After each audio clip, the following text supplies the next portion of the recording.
House at Fox.com. I'm Celeste Rodriguez. Thanks for watching.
All right, welcome to Fox 10 Talks, here with Trenton. I'm Christina. Hey. Thanks for being here. Of course, we're going to spend this half hour talking about Nancy Guthrie. Yes. Still missing 17 days now. Today's day 17 in the search, and still no sign of her. And this story is gripping the nation right now. Yeah, and the world even, too. Yeah. It seems like just so much to unravel with this one. And the fascinating thing, I know, Christina, you feel the same way, but just the slow drip of all the information and how it's playing out. Yeah, I mean, in my career, I can't remember a story that certainly played out this way, but a kidnapping and abduction that certainly turns this high profile. And like you said, we're in day 17, but it feels like we don't know much more than we did last week. And I agree. A little more than that. I agree. And I keep trying to think, too, are we just all so... We're in this fast-paced world where we expect instantly to get information now. So are we just expecting that all the time, and this is normally how things go? Or is this really a different case where information is really slow coming? We're not getting anything. And then it's interesting because the sheriff down there in Pima County is doing these one-on-one interviews with reporters and not holding news conferences. So we're also playing this game of like telephone. Yeah, that's how it feels to me. No, exactly. And I think you raise a great point, which we were covering last night, in just the role that social media influencers and podcasters and the citizen journalists play in this story for sure. But it just seems like in this case, like you said, it is this constant hunger to, I've got to get another update. Or is it solved yet? Has somebody got this clue? Yeah. And not only has it taken this whole thing in some very bizarre directions, but certainly there's been a lot of inappropriate allegations made against people who are completely innocent. Yes, and putting out their names and where they live. And I mean, this is a whole new world when we're talking about that stuff, bloggers and live streamers. And there's so much interest right now, which it's been crazy. So let's check in. We have Justin Lum, who's down there. He talked to the sheriff earlier today, and Nicole Krasean is actually in the car. She is on her way there. They've both been covering the story. I guess first we'll start with you, Justin. So tell us how that interview went today. You sat down with Sheriff Nanos. How was it? It was good to get some clarity. I mean, like you said, there's been a lack of news conferences. And Sheriff Nanos has talked about the challenge with that when you have like 50 reporters and dozens of crews inside one room trying to ask questions, and you don't have a lot of information, and you have that slow drip like you guys mentioned. Sometimes the goal doesn't really get met. Um, but yes, it would be great to have everyone there with their questions. In this case, he had several interviews lined up today for one-on-ones, and each crew got about 10 to 15 minutes. I'd say we got nearly 15 minutes. So it was timed. And so we just tried to get out as much as we can.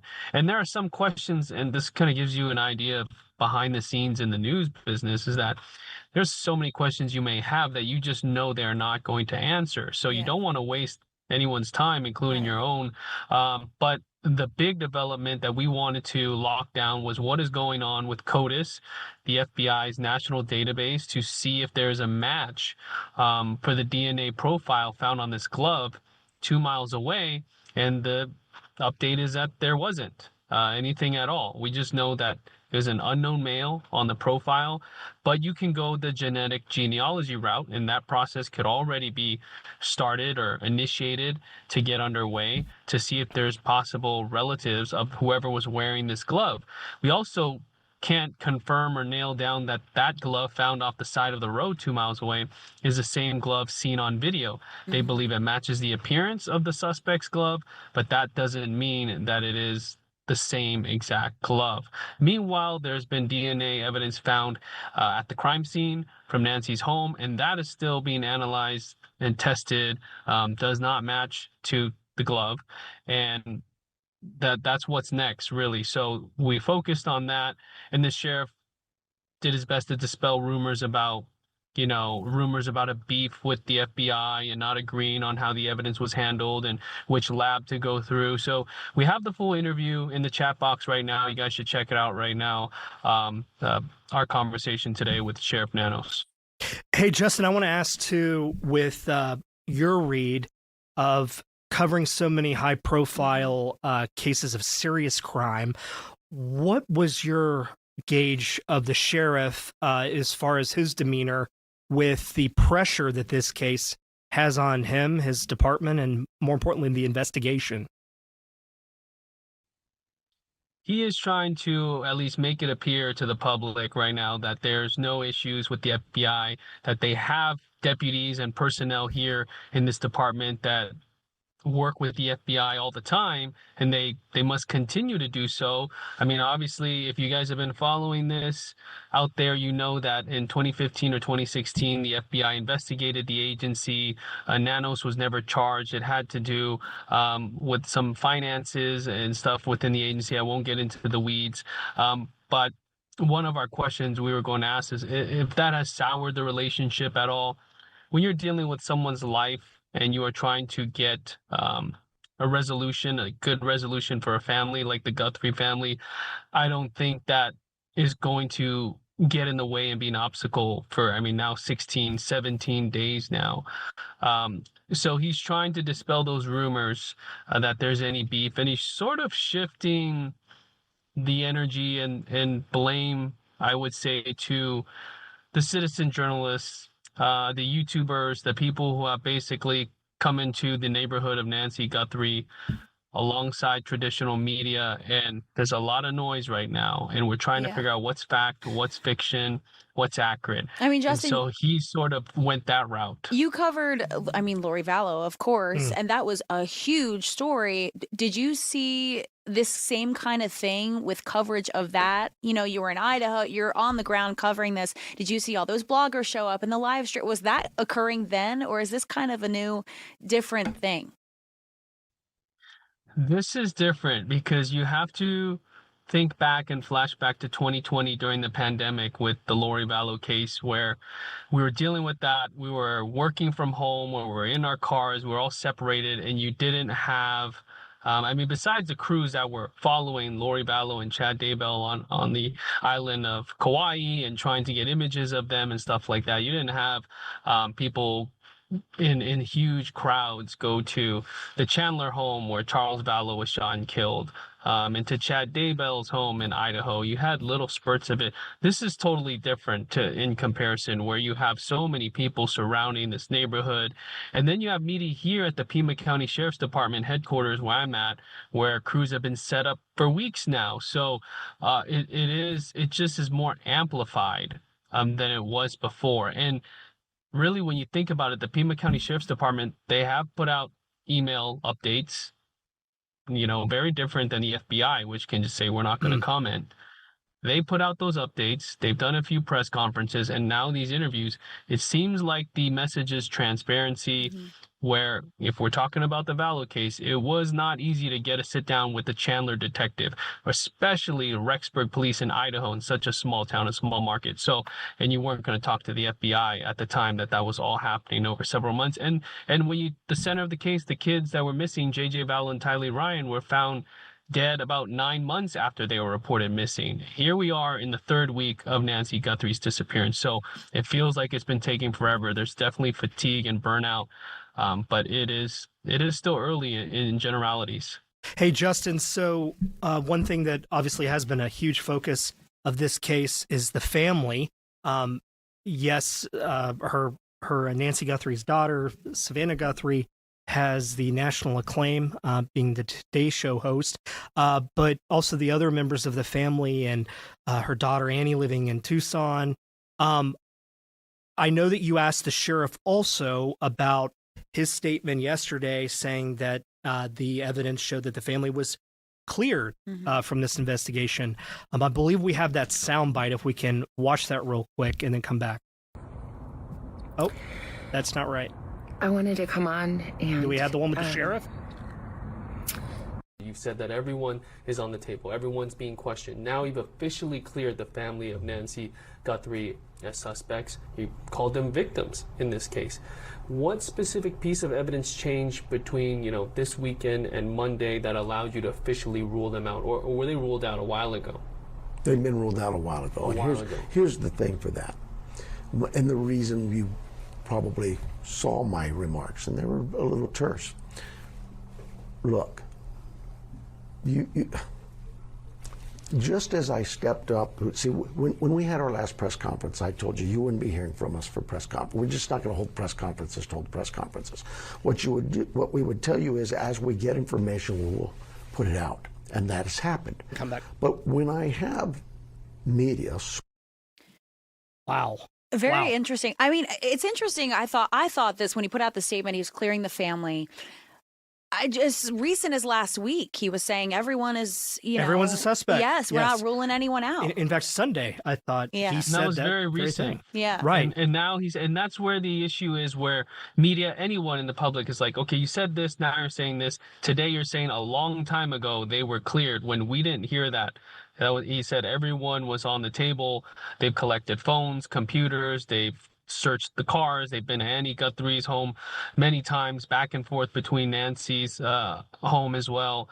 So, and I had asked, well, what about, do you acknowledge the optics there, where, of course, you have all these people watching, and they're thinking that you're looking at the family. Obviously, you're doing your job. You're doing the investigative process. But do you understand how those optics, play into what's happening on social media, the speculation, accusations, and all that? But he's doubled down and said that they are victims, and he's going to protect them. And I've been here 3 times now. I would defer now to Nicole just on the fact, being out there, the presence, that noise on social media, slipping out into the real world, back and forth, and the people that are just surrounding this neighborhood. And when we hear something, that turns into something else, like we just saw.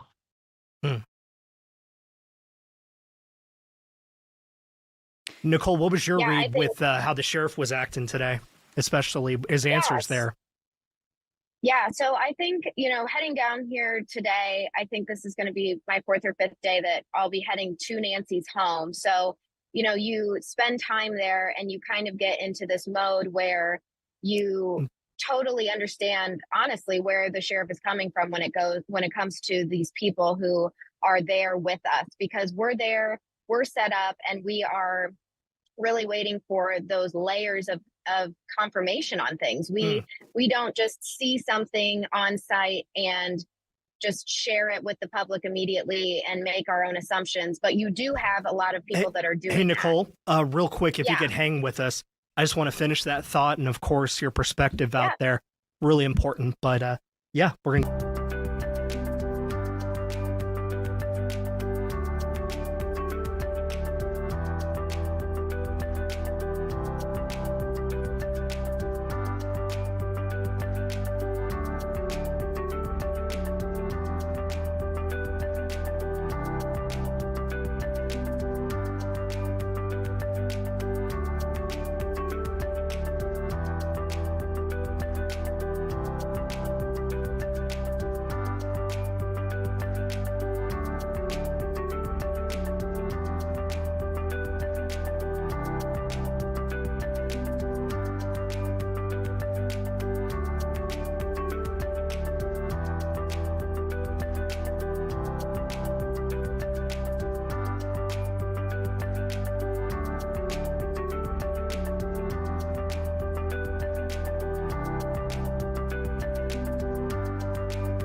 Hey, welcome back to Fox 10 Talks. Of course, we're talking the disappearance of Nancy Guthrie, day 17. Yeah, It seems like, wow, a lot longer than that for sure. it really does. But someone who has been covering this from the very beginning, Nicole Krasean.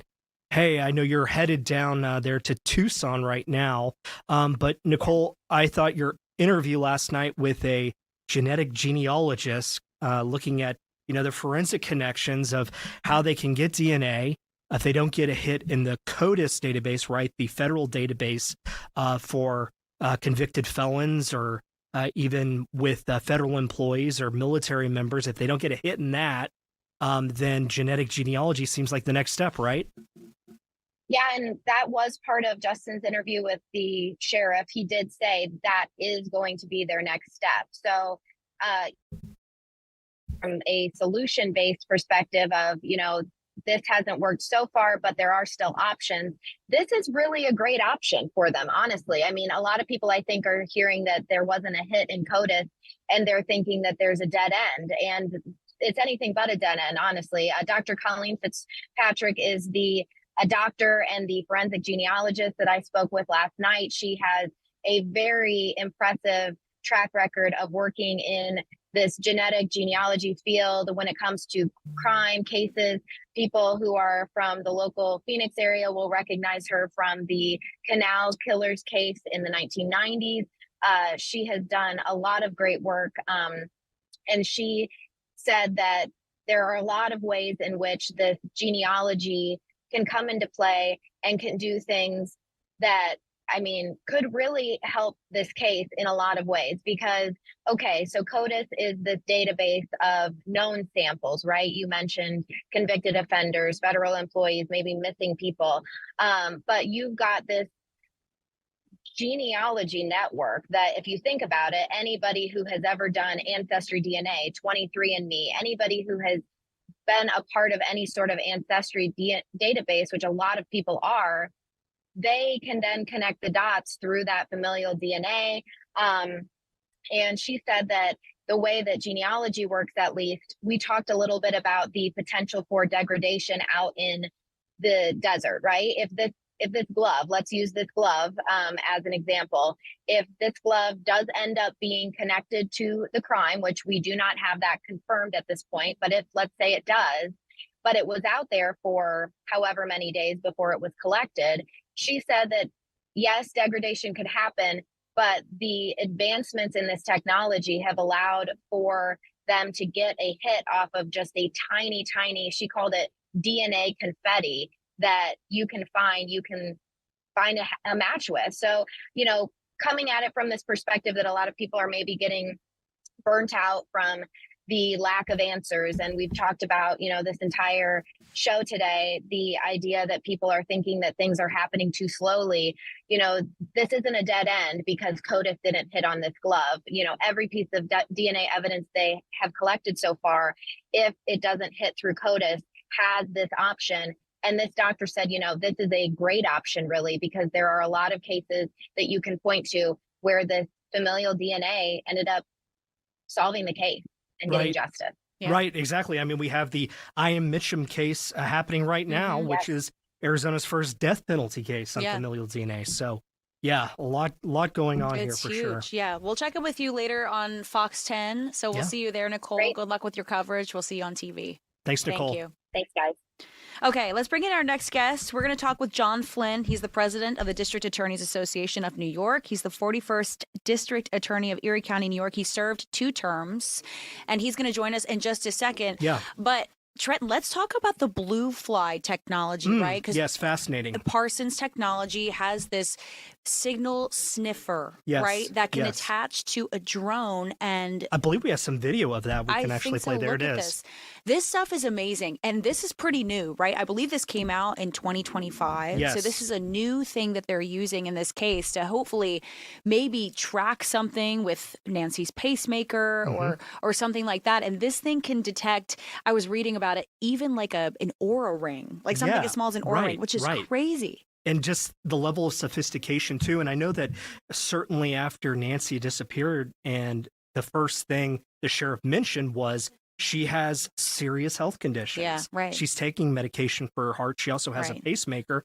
And you brought up the point of just like, well, do we know what signal that is giving out somewhere? How long does that signal go? Right. And it's my understanding, too, that the model of pacemaker she has does send a continuous signal out. And I know that the company did respond to us today. We got a couple statements, but that they were asked in the investigation the beginning of February from Pima County Sheriff's Department. And then they attached this blue fly device to a helicopter and drones and scouring the foothills there right by Nancy's home. Just fascinating. It's pretty amazing technology. I mean, you've got to imagine they're getting a bazillion hits, right? Signals from all over. So I can imagine that's hard to sift through, probably, but incredible nonetheless that they can use that. Okay, let's check in. I believe John Flynn is ready for us. John, thanks for being with us. Sure. Okay, so give us your initial impressions about this case. We were talking earlier in the show about how it's kind of been slow to get information. It seems like this whole process, I mean, we're in day 17 now, and we don't seem to know too much about, evidence or suspects or persons of interest. What's your thoughts? And John, I think it's important to mention too, right, that you're a district attorney out there in Erie County, New York, correct? Correct. I'm the former district attorney of Erie County, New York, which is Buffalo, New York. Served 2 terms here and was also president of the National District Attorneys Association. So I know I know a lot of DAs across the country there, especially in Arizona too. So, Mr. District Attorney, if you were getting this case on how it's been presented so far, what's your take on it? Well, obviously, this is a very strange case. It's been strange from the get-go. I can understand why a lot of the evidence that they may have has not come forward in a rapid pace, because obviously, you don't want to tip anyone off out there, especially the suspect or suspects, of what of what information that you have. But there's a fine line there. The line is that you need to show the public, the community, especially the family, that you're on top of this. You're doing something. We are not leaving any stone unturned. So you got to balance both of those aspects of an investigation with how much you want to give and how much you want to keep to yourself. John, I want to ask too, with the circumstances that you've seen in this case, with it happened at night, late at night. At first, we didn't know initially that this was a abduction that happened in her home. Sheriff mentioned that it didn't seem like anything of value was taken. But then as those hours started to tick by, that's when the story quickly changed to, no, we have an abduction here, finding blood outside the home, and then this surveillance footage that's come through too. As you're seeing that, do you feel like we're dealing with a homicide at this point or a kidnapping? Well, I think it's important to note, Trenton, that as of right now, there has not been any determination on what the actual category of crime is. They have not ruled it a kidnapping, a robbery, a burglary, God forbid, a murder, some kind of sexual assault. They've been very careful in not labeling this any particular crime. And the reason for that is that they just don't know, I don't think. At this point right now, they have no idea actually what happened inside that house. All they know is that Nancy Guthrie is not there. They initially probably thought it was a missing persons. I mean, because again, 911 calls come in all the time, especially with elderly people who wander off and are missing. And so they probably initially thought it was a missing person.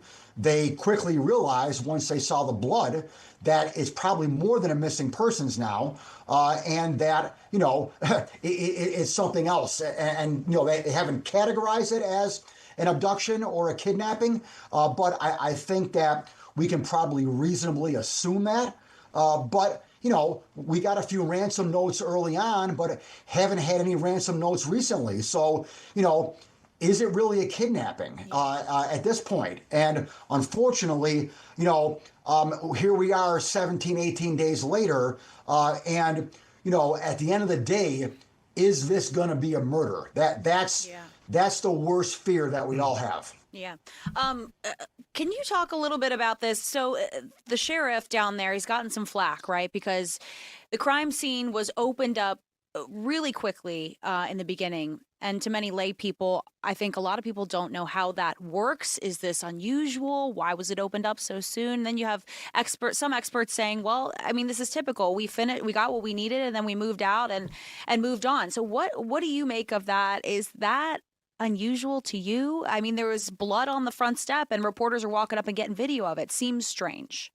Yeah, it's very strange. I think it's probably the one instance where they probably want to have back. I know that the sheriff down there has gotten some criticism about that. About not getting the helicopters up, right away to scan the area.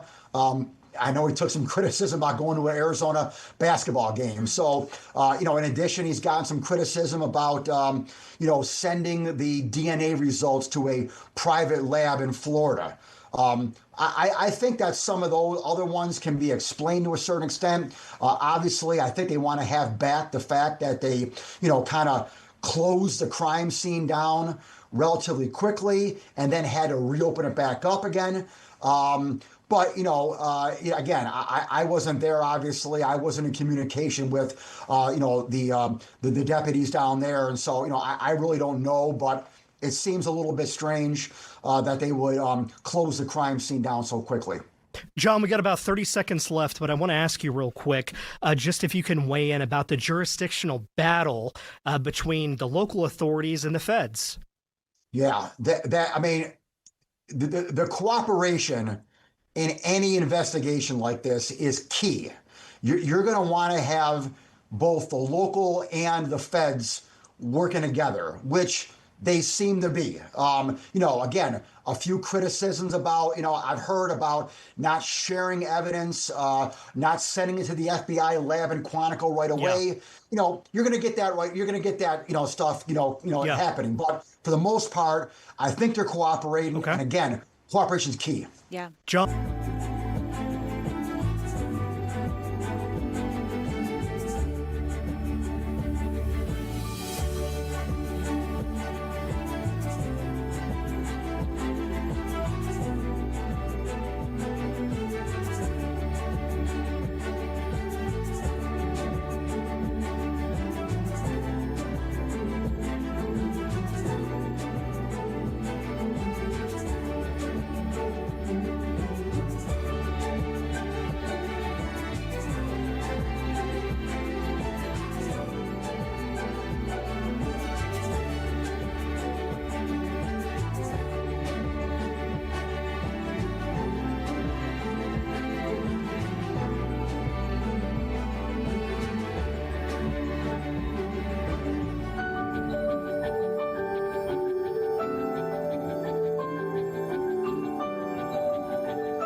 All right, welcome back to Fox 10 Talks. We are still covering Nancy Guthrie, the disappearance. 17 days now, and still no sign of what happened to her. They are still calling this an abduction. And so we're, covering it wall to wall. It's across the nation. Everyone's interested. And we've talked so much about what evidence they've collected so far. Yeah. We had the sheriff on earlier today talking to Justin Lum. And, the big point, I think, just to continue the thread with what Nicole was talking about with the forensic genealogy, now that at least the male profile they had in that glove didn't match in CODIS to any known person in there. I was reading last night because I saw this quite a bit ago, when you remember where there was the data breach with 23andMe, and then they eventually sold the company, and there was the worries that okay, well, who's going to get the info? How could it potentially be weaponized? Right. I had to double check the statistic last night because I remember it was so dropping when I read it at the time. Yeah. But did you know it only takes 1% of the United States population, which I think we're at 7% now have submitted their genetic genealogy, in order for everyone to be able to be tested in those systems. That is a wild stat. Yes. Because crazy. Familial, the DNA, you're all connected. It's everyone's... Right. And relatives that you haven't even heard of or so distant, well, too bad you're in the system and close enough to where that could be determined with a high likelihood of scientific fact. Yeah, it'll be interesting to see what the genetic genealogy comes back with, because, it's my understanding there's such a small percentage in CODIS, right? Yes. Genetic genealogy can reach farther. Much farther, yes. But takes longer. Right. So...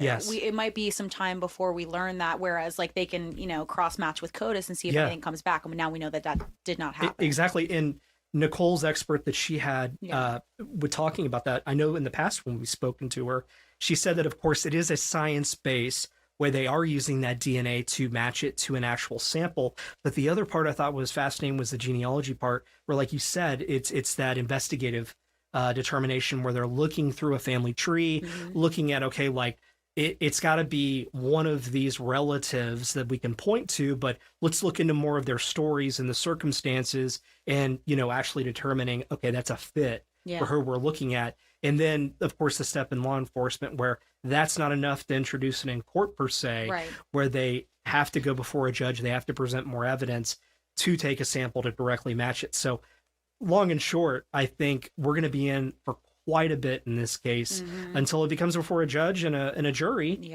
and they're making a final determination about the crime that was committed. And on that note, when they're going to be building a case eventually, I think that's why we read into it so often. But seeing the FBI and all these agents like combing out there, they're on the ground, this boots up on the ground effort, right? They're looking for anything and everything because they have to do their due diligence for when they do build that case in court. It's like, well, we went here, we did this, we looked through that. They have to go everywhere and do everything they can. And so it's not enough that just one piece of it can stand on its own. Right. Okay, so let's bring in our next guest, Neama Rahmani, a former federal prosecutor. He joins us now, president and co-founder of West Coast Trial Lawyers. Okay, Neama, thanks for being with us. Your initial take on this case right now.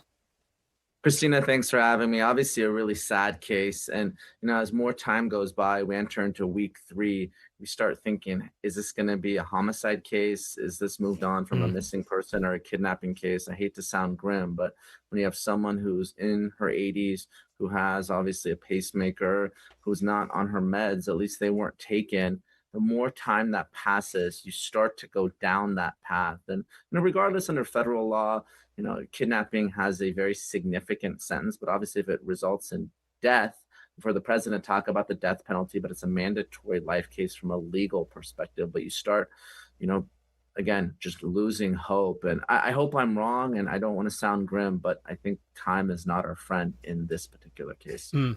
Neama, I want to ask you as well. We had talked about previously the focus on the family. We had talked to Sheriff Chris Nanos today after his statement yesterday that the evidence said that the family was cleared in this. And in our interview today, he went over that, well, actually, they were cleared quite a few days ago, despite what his department was telling us publicly, that everyone was a suspect in this case. Now, also, the other side of that coin is the social media aspect to this case, where there's a lot of online sleuthing out there, a lot of people looking at bits and pieces that might be meaningless on their own, but taking it down the road to make some very serious accusations. As an attorney, how has been your perspective with looking at the accusations that have been thrown out in this wild story? Well, Trenton, just preliminarily, you're right. It's rare for someone to be kidnapped. And it's even more rare for someone to be kidnapped at this age, advanced age, into their 80s. So, obviously there's been all sorts of stories out there on social media. I've seen them. People think it's an inside job. There's people that think it's related to the Epstein files. I've seen and heard it all. I don't necessarily think there's any corroboration there. Obviously anything is possible, but I think the best evidence we have so far is that Nest Cam. There's someone who went into the house, obviously doesn't seem to be a family member, and I do believe law enforcement, I take them at their word when they say that they've talked to the family members, they have them accounted for, they have alibis, and they're not suspects. But you're right, typically in a missing persons case, you're going to look at the people who knew the victim, because most of the time, those are the kidnappers. Kidnapping for ransom, obviously we see a lot in the movies. It's not something that happens a lot, at least here in the United States. So, okay, let's talk about from a legal perspective, right? There, on social media, you have people coming forward when there's, the SWAT team is here. They're at this house. This person lives here. Here's what they do. And they're related to, all of this is going out publicly. Do you foresee later on down the line, there could be some lawsuits that come from this because people have been defamed? Potentially, yes. And I got to tell you, this case, and I'm trying to say this respectfully, I love law enforcement. I'm a former federal prosecutor. I don't do any criminal defense work, but it hasn't been handled in your typical way. I do interviews all over the country. We have an office in Phoenix, but I do national interviews. And in the first few days of Nancy Guthrie being missing, you had reporters that were walking all through the house right near the blood. That's not typical. Usually when there's a crime scene, it's walled off. And then several days later, you have them pushed back almost a block away. So, and again, I don't want to be critical, and maybe nothing could have been done, but in terms of maintaining the integrity of the crime scene, I have questions. In terms of people of interest being identified and then named and then released. Now, some of them obviously gave interviews and family members did. And it's hard to go after either state or the federal government when it comes to these types of cases. They do have immunity oftentimes for the investigation, but that doesn't mean the investigation has been done well. And I hate to be critical. I hope ultimately we do find Nancy Guthrie alive, but it's not what you typically see in these types of cases with so many leaks, so many reporters, and then the reports of failure of cooperation between the sheriff's department and the federal government. Again, I don't know if that's true. I'm not involved in that, but that's not what you like to see when someone is missing and you want to find her alive. Well, just to pull that thread a little more, I wanted to get your perspective, at least as a former federal prosecutor, with working some of these larger cases where you're wanting to maintain that integrity of the investigation and then the potential prosecution. In this case, at least on the messaging part, because what's been fascinating, at least from my perspective as a member of the media, to see how many different versions of the maybe not a narrative, but at least a communication going out from this department, and then even the FBI in response to that. What is typical in a case? Are we? Can you talk about that with seeing certainly a united front? Well, what is typical? And I've handled state cases and federal cases as a prosecutor, and I don't mean to say that one is better than the other, but the practical reality is the federal government has significantly more resources than the FBI typically investigates and handles kidnapping cases. It's not something, police departments and sheriffs typically do, aside from a custody dispute. So the fact that you had this crime scene that wasn't sealed, it's a problem, because if you look at any criminal trial, right, when the defense doesn't really have a defense, they put law enforcement on trial. They say it was a sloppy investigation. It was a rush to judgment. Everything's been contaminated. There's been spoliation. It's really defense lawyering 101. So you don't want to allow for that and have to defend the integrity of the investigation when you're a prosecutor. I hated doing that. Now, with respect to the different agencies involved, ideally we would have cooperation. Again, hopefully there is cooperation, because the reality is the federal government just has a lot more resources and experience handling these types of cases. So respectfully, I think they probably should have been the lead, or at least co-lead, in an investigation like this. Hey, Neama, we have a couple minutes left, and I just want to ask you real fast, on part with the surveillance footage that came out, where we were told for days and almost a week that there was no footage, there was no video, the subscription service wasn't there for these cameras on her house. But lo and behold, the FBI director tweeting out, there's footage. Google helped us on it. It feels like we opened Pandora's box a little bit with that, because now people know, hey, I didn't subscribe. I thought my stuff was being deleted, but here it is in a server somewhere in the database. So what gives? Yeah, people are upset. There was that Super Bowl commercial, right, with Ring cameras and facial technology. So and I'm sure we're going to talk about family DNA searches as well. Obviously very controversial, but these are great law enforcement techniques, and these are techniques that both the state of Arizona has and the federal government has. Now, obviously the FBI, they're used to dealing with Google's security team and subpoenaing this type of information. They do it all the time. So again, they're a little bit better versed, and I think that's the really key piece of evidence here right now. That's the best we have. We could talk about the glove and the DNA and all the other tips that have come in, but that's by far and away the best evidence that we have found in the past 2.5 weeks. And we have to tip our hat and give credit to the FBI for working with Google to finding that, when many thought that it wasn't available because there was no Nest subscription. Yeah, I'm just thinking about people that are at home thinking, well, I thought my stuff was private. Right. you know? Or you're a victim of a crime and you were told that there's no footage. Yeah. Nothing you could do. Yeah.